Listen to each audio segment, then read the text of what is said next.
Yo guys, it's me Kuya Robert. Ngayong araw nga pala kwento ko sa inyo yung nangyari dun sa may Mount Sinaloan, Laguna, yung inakyat namin bundok. Bali, Thursday evening, which is 12 a.m. ay nag-meet up kami sa Mega Mall Alabang and nagkasama-sama kami mga fellow workmates and mga joiners na kasama namin, and kasama nga pala namin yung ibang organizer. So ito na nga, around 4:04 a.m. ay dumating na kami sa Mount Sinaloan, Laguna, and nag-breakfast kami doon sa halagang 100 pesos for pork silog para meron naman tayong lakas bago makyat ng Mount Sinaloan Mountain. So ito na nga yung scenario.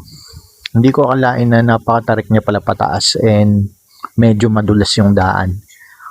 Mga ano tayo, mga 5 minuto, 10 minutes ako'y patigil-tigil at pahingal-hingal palibas ay mataba at nahihirapan niyang umakyat. Pagkatapos nun ay nakarating kami sa Station 1, nagpahinga muna. Pagkadating naman dun sa Station 1, ay natatawa sa aking sarili. Ano't ako'y nadapa. Nadapa at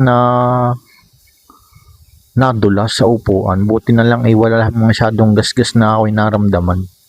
So yun na nga, nagpatuloy kami ng pag-akyat. Station 2 naman. Pagdating ng Station 2, may mga tindang buko juice, sting,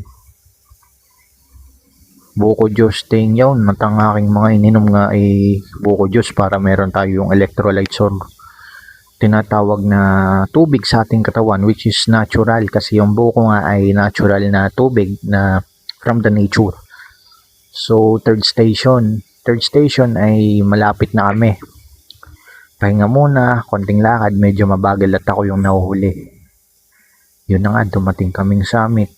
As far as I can say naman, maganda yung summit and kita mo yung view and worth it naman yung hiking so far all. And nakadating na kami dun sa may falls. Medyo hindi lang goods kasi yung isang falls ay mahina yung tubig kasi hindi siya masyadong rainy season ngayon. Pati yung pangalawang falls ay medyo presko, lamig. Lumublob lang konti, nagpahinga, and after that ay balik na. Di ko nga akalain nakakayanin ko tong hiking na ito. Sana soon ay magkaroon ulit ng mga hiking experience. Sasabi ko ay 2/9. Beginners friendly. And ano nga yun. Thank you for watching guys. So far yun muna ang ating mababalita, and hopefully next week ay meron tayong lakad or gig sa Rosario, Batangas kasi may magbubukas na computer shop, and kita-kits doon and see you there.